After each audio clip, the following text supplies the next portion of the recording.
ይህ መልመጃ ነው። አንዱ ምሳሌ እንመልከተውና አንዱን ለእናንተ እንተዋለን። ስለዚህ እንመልከት። ምን ይላል? የመጀመሪያ ጥያቄያችን በአንድ ክፍል ውስጥ የሚገኙ ተማሪዎች እድሜ እንደሚከተለው ተገልጿል ይለናል። ስለዚህ እድሜያቸው መጀመሪያ ብዛታቸውን ነው የምናየው። የተማሪው ብዛት ወደ ታች ስንቆጥረው 1 2 3 4 አለን። ወደ ጎን ስንቆጥረው ደግሞ 1 2 3 4 5 6 7 8 9። ስለዚህ 9 ሲባዛ 6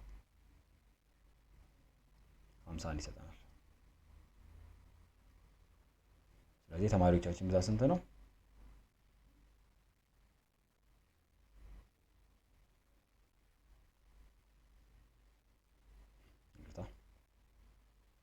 51 ሳይሆን 54። ስለዚህ ተማሪዎቻችን ጥናት የሚሰራባቸው ተማሪዎች ብዛታችን አጠቃላይ ስንት ነው? 54። ስለዚህ ከዚህ በመቀጠል ደግሞ የምናደርገው ምንድነው? ከፍተኛውንና ዝቅተኛውን ቁጥር እናያለን። ከፍተኛ ቁጥር የሚታየን ከፍተኛ እድሜ ያላቸው 15 ነው። ከፍተኛው 15 ከፍተኛ አለን። ዝቅተኛው ደግሞ ከፍተኛ ከንበለው ዝቅተኛው ደግሞ 10 ዓመት አለ ዝቅተኛው። ስለዚህ የነዚህ ተማሪዎች እድሜ በእነዚህ ቁጥሮች መሃል ነው ማለት ነው። ስለዚህ ሰንጠረዣችንን ስናዘጋጅ ምንድነው የምናደርገው? እድሜ እናደርጋለን። እዚህ ጋር እድሜ እንጽፋለን። በኋላ እድሜያቸውን ከ10 ጀምረን እስከ 15 እንጽፋለን ማለት ነው። ዝቅተኛው 10፣ በኋላ 11፣ 12፣ 13፣ 14፣ የመጨረሻው ከፍተኛ ስንት ይሆናል? 15። በኋላ እዚህ ጋር በታሊ እናስቀምጠዋለን። በኋላ ሰንጠረዣችንን እንደዚህ ሰራ መሄድ ይችላል። በዚህ አይነት መንገድ እናስቀምጣለን ሰንጠረዣችንን። በኋላ እዚህ ጋር እንደዚህ እናሰምራለን። በኋላ እንቁጠር። 10 ተማሪዎች ያላቸው በመጀመሪያው ላይ 2 ተማሪዎች አሉ እድሜያቸው 10 የሆነ። ስለዚህ 2 አለን። ሁለተኛው ሮ ላይ ደግሞ 1 ተማሪ አለ፣ 3 ተማሪ ያገኛል። ሶስተኛው ላይ 1 ተማሪ አለ። አራተኛው ላይ ደግሞ እንደዛው 1 አለ። ስለዚህ 10ዎችን ስንቆጥራቸው ስንት ይሆናል ማለት ነው? 1።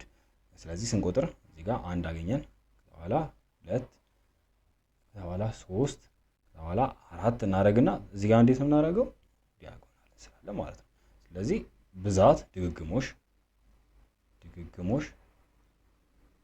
ስንት ይሆናል ማለት ነው? 5 እንጽፋለን። ስለዚህ 11ን ደግሞ በዛው ልክ የመጀመሪያው 1 አለን። የመጀመሪያው ሮ ላይ 1 2 አለን። ሁለተኛው ሮ ላይ 1 2 አለን በድጋሚ። ከዛ በኋላ ሶስተኛው ሮ ላይ ምንም የለንም። አራተኛው ሮ ላይ 2 አለን። ስለዚህ አምስተኛዋን እዚህ ጋር እንስልና እዚህ ጋር 1 እንስላለን። ስለዚህ ድግግሞሻቸው ስንት ነው? እነዚህ 6 ይሆናል ማለት ነው። የ12 ደግሞ በተመሳሳይ መንገድ 1 2 አለን። የመጀመሪያው ሮዋችን ላይ 1 2 አለን። ከዛ በኋላ ሁለተኛው ላይ 1 አለን። እዚህ ጋር 3 ይሆናል አጠቃላይ። ከዛ በኋላ አራተኛው ላይ 2 አለን በድጋሚ። ስለዚህ እዚህ ጋር 4 ይሆንና አምስተኛዋ እንደዚህ ዲያጎናል እንስላለን። ዛሬ የመጨረሻው ላይ ደግሞ 1 አለን። ስለዚህ እነዚህ ድግግሞሻቸው ስንት ነው? 6። ከዛ በኋላ 13 ደግሞ የመጀመሪያው ላይ 1 አለን፣ ሁለተኛው ላይ 1። ስለዚህ 1 1። ከዛ በኋላ ሶስተኛው ላይ ደግሞ 3 አለን። 1 2 እዚህ ጋር ዲያጎናል 3። ከዛ በኋላ የመጨረሻው ላይ ስንት አለን? 2 አሉ። ስለዚህ 1 2። ስለዚህ ይሄኛው 7 ይሆናል ማለት ነው። 14 እድሜ ደግሞ ያላቸው ተማሪዎች ብዛት የመጀመሪያው ላይ 1 አለን 1። ከዛ በኋላ ሁለተኛው ላይ 1 አለን በድጋሚ። ከዛ በኋላ 2 አለን። ስለዚህ 3 ይሆናል አጠቃላይ። ሶስተኛው ላይ 1 አለን። አራተኛው ላይ ደግሞ 2 አለን። ስለዚህ አምስተኛው እንደዚህ እንስላትና ስድስተኛው እንደዚህ። ስለዚህ 6 ብዛታቸው። ከዛ በኋላ 15 ዓመት ደግሞ እድሜ ያላቸው የመጀመሪያው ላይ 1 አለን። ሁለተኛው ላይ 1፣ ሶስተኛው ላይ 2 አሉን 1 2። አራተኛው ላይ 1 አለን። ስለዚህ እነዚህ ብዛታቸው 5 እዚህ ጋር። ስለዚህ በሰንጠረዥ አስቀምጠን እዚህ ጋር ማስተዋል ያለብን ነገር ይሄ ድግግሞሻቸውን ስንቆጥረው እነዚህ ቁጥሮች ስንደምራቸው ስንት መስጠት አለብን? ጠቅላላ ጥናት የተደረገባቸው። ስለዚህ ጠቅላላ ድምራቸው ስንት ነው? እነዚህ 54። አሁን እነዚህ የምንደምራቸው እንደዛ ነው የሚሰጡን። እዚህ ጋር 5 5 10። ከዛ በኋላ 18። ከዛ በኋላ ስንት ይሰጠናል?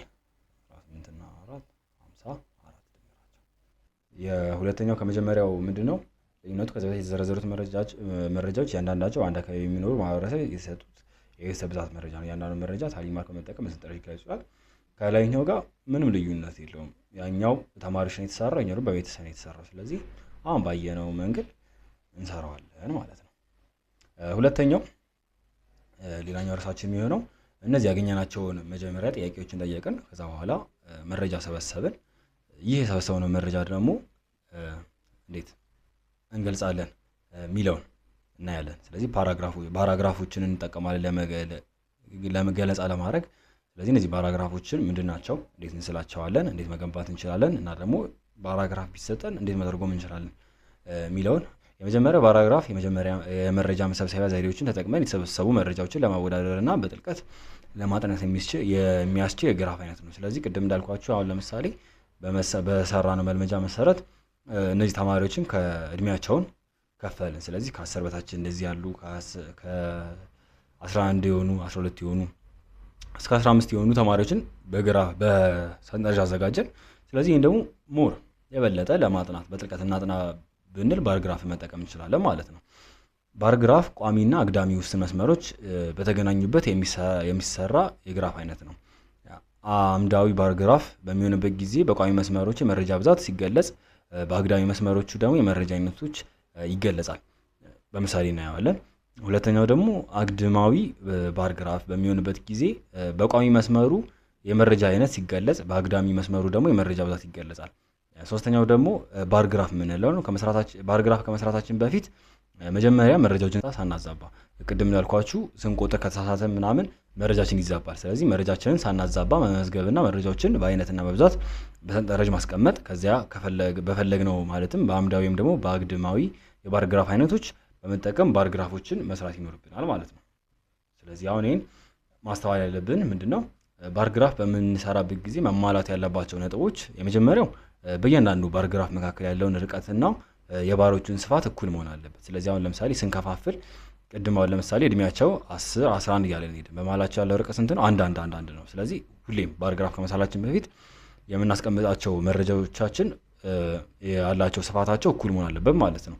ባሮች እርስ በርሳቸው መገናኘት የለባቸውም። ስለዚህ አሁን ለምሳሌ የ10 ዓመቶችን ስንሰራ ለብቻ ነው፣ 11 ዓመቶችን ስንሰራ ለብቻ ነው፣ 12 ዓመቶችን ስንሰራ ለብቻ ነው። ስለዚህ እርስ በርሳቸው መገናኘት የለባቸውም እና ደግሞ ርዕስና መግለጫ ሊኖራቸው ይገባል። ስለዚህ ርዕሳችን አሁን እድሜ ያጠናን ከሆነ ስለ እድሜ ብለን፣ ስለዚህ እያንዳንዱ ባርግራፉን መግለጫ ሊኖረው ያስፈልጋል ማለት ነው። ምሳሌያችንን እንመልከተው። መምህር መላኩ የ5ኛ ክፍል የመጀመሪያ ዙር የሂሳብ ሙከራ ፈተና ውጤት ከ10 እንደሚከተለው ሆኖ አገኙት። ስለዚህ መጀመሪያ ምን አለን? የተሰጠን መረጃ አለ። መረጃውን በሰንጠረዥ አስቀምጠዋለሁ። ሁለተኛ መረጃውን በባርግራፍ ስሩ ብሎናል። ስለዚህ እንመልከተው። ስለዚህ መምህር መላኩ 5ኛ ክፍል አስተማሪ ናቸው። ከዛ በኋላ ፈተና ክላስ ውስጥ ፈተኑና ከ10 ሰበሰቡና የሚከተለውን ውጤት አገኙ ይለናል። ስለዚህ አሁን እዚህ ጋር መጀመሪያ ማድረግ ያለብን ከፍተኛ ውጤትና ዝቅተኛ ውጤት። ስለዚህ ከፍተኛ ብንበለው ከፍተኛ ውጤት ያው 10 ነው የሚሆነው። 10 ከ10 የደፈነ ተማሪ ይኖራል። ዝቅተኛ ደግሞ ዝቅተኛ ስንል ደግሞ ምንድነው የምናደርገው? ዝቅተኛ ቁጥሩን እንፈልጋለን። በጣም ዝቅተኛ ውጤት ያመጣውን ማለት ነው። ስለዚህ አሁን እዚህ ጋር እንደምናየው ዝቅተኛ ያመጣው 2 ነው። ዝቅተኛ ውጤት ያገኘው 2 ነው። ስለዚህ ዝቅተኛ 2 አለ ማለት ነው። በኋላ ከዚህ በመቀጠል ምንድነው የምናደርገው? ሰንጠረዣችንን እንሰራለን ማለት ነው። ሰንጠረዣችንን ለመስራት ምንድነው የምናደርገው? በመሃላቸው ያለው ርቀት እኩል ነው ማስተዋል ያለብን። እኩል ነው ተብለናል ባርግራፎችን ስንሰራ። ስለዚህ በመሃላቸው ርቀት እኩል ማድረግ አለብን። 2 ካልን በኋላ 3 እዚህ ጋር ምንድነው ይሄ ውጤት ነው። 3 4 5 6 7 8 9 የመጨረሻው ስንት ነው? 10። ለዚህ ጋር ማስተዋል ያለብን እዚህ ጋር በዚህና በዚህ መሃል ያለው ርቀት አንድ ነው። በሁለቱም መሃል ያለው ርቀት። ስለዚህ መጀመሪያ እሱ ማስተዋል አለብን። ሁለተኛው ታሊ ነው የምንሰራው። በታሊ እንቆጥራቸዋለን። ስለዚህ አሁን በምሳሌያችን ላይ እንደምናየው 2 ያመጣው ተማሪ ካሉት ውስጥ ስንት ነው? 1 ተማሪ ያመጣል። ከዛ በኋላ ሌላኛው ደግሞ 3 ያመጣው 1። ስለዚህ በዚህ መንገድ እንሞላለን ማለት ነው ቦክሳችንን። ከዛ በኋላ 4 ያመጣው 2፣ 5 ያመጡ 10 ተማሪዎች አሉ ይለናል። 10 በዚህ መንገድ። በኋላ 6 ያመጡ ደግሞ 7 ተማሪዎች፣ 7 ያመጡ ደግሞ 6 ተማሪዎች፣ 8 ያመጡ 4 ተማሪዎች፣ 9 ያመጡ ደግሞ 5 ተማሪዎች። ፈተናውን ደግሞ በቃ ጎበዝ ነው አጥንተው በደንብ የደፈኑ ደግሞ ስንት ተማሪዎች አሉ ይለናል? 4። ስለዚህ ከዛ በኋላ እዚህ ጋር ደግሞ ስንት ምን ያህል ድግግሞሽ ምን ያህል ተደጋገመ ተማሪ አሁን 2 ያመጣ ስንት ነው ድግግሞሽ። ስለዚህ ድግግሞሻችንን መቁጠር ነው ማለት ነው። ስለዚህ እዚህ ጋር 1 አለን፣ እዚህ ጋር 1 አለን፣ ከዛ በኋላ እዚህ ጋር 2 አለን በቁጥር ማስቀመጥ ማለት ነው። እዚህ ጋር 10 አለን፣ እዚህ ጋር 7 አለን፣ ከዛ 6 አለን፣ ከዛ 4 አለን፣ ከዛ 5 አለን፣ ከዛ የመጨረሻ ደግሞ እዚህ ጋር ይቅርታ 4 ነው 10 ያመጡ ተማሪዎች፣ ከዛ በኋላ እዚህ ጋር 4 አሉ። ስለዚህ ድግግሞሻችን ብዛት ይሄ ነው። ስለዚህ ሰንጠረዥ ያስቀመጥነው በዚህ መንገድ አስቀመጥን ማለት ነው። ከዚህ በመቀጠል ሁለተኛው እንደው የሚለው ባር ግራፍ ስሩ ነው። ስለዚህ ባር ግራፍ አሰራራችንን እንየው። ሳጥናችንን ከዚህ በኋላ ከሰራን በኋላ መረጃችንን የምናገኘው ከሳጥናችን ወይ ደግሞ ከሰንጠረዣችን ይሆናል ማለት ነው። ስለዚህ ማስተዋል ያለበት እዚህ ጋር ባር ግራፍ ስንሰራ ቋሚ አለን፣ ሁሌም ቋሚ ይኖረናል። ሁለተኛ ደግሞ አግድም ይኖረናል። ማስተዋል ያለባችሁ ባር ግራፍ ከተባላችሁ አይምራችሁ ላይ ሊመጣ የሚገባው ይሄኛው ነው። ስለዚህ ይሄኛው ወደ ላይ ይሄዳል፣ ይሄኛው ወደ ጎን ይሄዳል ማለት ነው። ከዛ በኋላ አስተውሉ ላይ ምን ይላል? ባሮች እርስ በርሳቸው መገናኘት የለባቸውም። ሲቀጥል ደግሞ ርዕስና መግለጫ ሊኖረው ይገባል። ስለዚህ ርዕሳችን የሚሆነው አንደኛው ውጤት ነው፣ ሁለተኛው ደግሞ የድግግሞሽ ብዛት ነው ማለት ነው። ስለዚህ በዚህ በኩል እንደዚህ እያስቀመጥን የምንሄደው ያገኙትን ውጤታቸው ይላል ማለት ነው። ይቅርታ የተማሪ ብዛት ስንት ተማሪ አመጣል። እዚህ ጋር ደግሞ እናስቀምጠው በአግድሙ ላይ ምን ይሆናል ማለት ነው? የተማሪ ውጤት ከ10 ያመጡት ውጤታቸው። ከዛ በኋላ እዚህ ጋር ደግሞ ምን ይሆናል? ብዛት። ከዛ በኋላ ውጤት ስናስቀምጥ እኩል ከፋፍለን ነበር ያስቀመጥነው። ከስንት ነበር የተነሳ ነው? ከ2። ስለዚህ ጋር 2 እንስላለን። ከዛ በኋላ እያለን 3፣ ከዛ በኋላ 4፣ ከዛ እያለን 5፣ 6፣ 7፣ 8 እንልና መጨረሻ ስንት ይሆናል? 10 ይሆናል ማለት ነው። ከዛ በኋላ እዚህ ጋር በመቀጠል ብዛታቸው ነው ምንጽፈው። ስለዚህ 2 ያመጡት እዚህ ጋር ከ1 እንጽፋለን። ከ1 አሁን ለምሳሌ ብዛታቸው ከፍተኛው ብዛት 10 ነው። ስለዚህ ከ1 ተነስተን እዚህ ጋርም 1፣ 2፣ 3፣ 4 እያለ እንደዚህ ሄድና መጨረሻ ላይ ስንት ተማሪ ከፍተኛው? 10 ተማሪ። ስለዚህ ተማሪ ብዛት 10 ነው። ከዛ በኋላ እንስራ ባራችንን እንሳል። 2 ተማሪ ይቅርታ 2 ከ10 ያመጡ ተማሪዎች ብዛታቸው ስንት ነው? 1። ስለዚህ 1 እዚህ ጋር አለች። እቺ መጥቷ እንደዚህ እናሰምራትና እዚህ ጋር እናመጣትና እዚህ ጋር ትሆናለች ማለት ነው። ከዛ በኋላ ባር ግራፋችንን እዚህ ጋር እዚህ ጋር እንስራታለን። ከዛ በኋላ እንደዚህ እናጠቁራታለን። ከዛ በኋላ 3 ያመጡት ስንት ናቸው? 1 ይለናል በተመሳሳይ። ስለዚህ ከአንድ ከዚህ ጋር እንነሳና እንደዚህ እናሰምርና ልክ እዚህ ጋር 3 እና 1 የሚገናኙበት ቦታ ላይ እነዚህ እናሰምራለን ማለት ነው። ስለዚህ እንደምታዩት እዚህ ጋር እነዚህ ቁጥራቸው ስዕላቸው እኩል ይሆናል ማለት ነው። እዚህ ጋር ከፍታቸው አንዳንድ ተማሪዎች ስለሆነ 4 ያመጡ ተማሪዎች ደግሞ 2 ናቸው ይላል። ስለዚህ 4 ያመጡት እዚህ ጋር በዚህ መንገድ እንደዚህ እንስላለን ማለት ነው። ከዛ በኋላ እያለን ለምሳሌ 10 ያመጡ ተማሪዎች ስንት ናቸው? 4 ተማሪዎች። ስለዚህ 4 እዚህ ጋር አለ፣ እዚህ ጋር እንደዚህ እናሰምርና 4ን እንደዚህ አድርገን በኋላ እቺን እንደዚህ እንቀባታለን ማለት ነው። ከፍተኛው ለምሳሌ ብዙ ተማሪ ያለው 5 ያመጣ ተማሪ ነው። ስለዚህ አሁን ለምሳሌ እዚህ ጋር 5 ነው። 5 ያመጡ ተማሪዎች ስንት ናቸው? 5 ከ10 ያገኙ 10 ተማሪዎች። ስለዚህ 10 እዚህ ጋር አይደለ? 10 እንደዚህ ወደዚህ እናሰምራለን ትንሽዬ። በኋላ ከ5 ደግሞ እንደዚህ እንነሳለን። በኋላ አያቻት እቺን የምትገናኘበት ፖይንት ጋር በኋላ እቺን ፖይንት እንደዚህ አድርገን እናሰምራለን። ባር ግራፋችን እንደዚህ እንሰራለን። በኋላችን እንደዚህ ስናጠቁራት ባር ግራፋችን የሙሉ ተማሪዎች አሁን ለምሳሌ 6 ያመጡ ተማሪዎች ስንት ናቸው?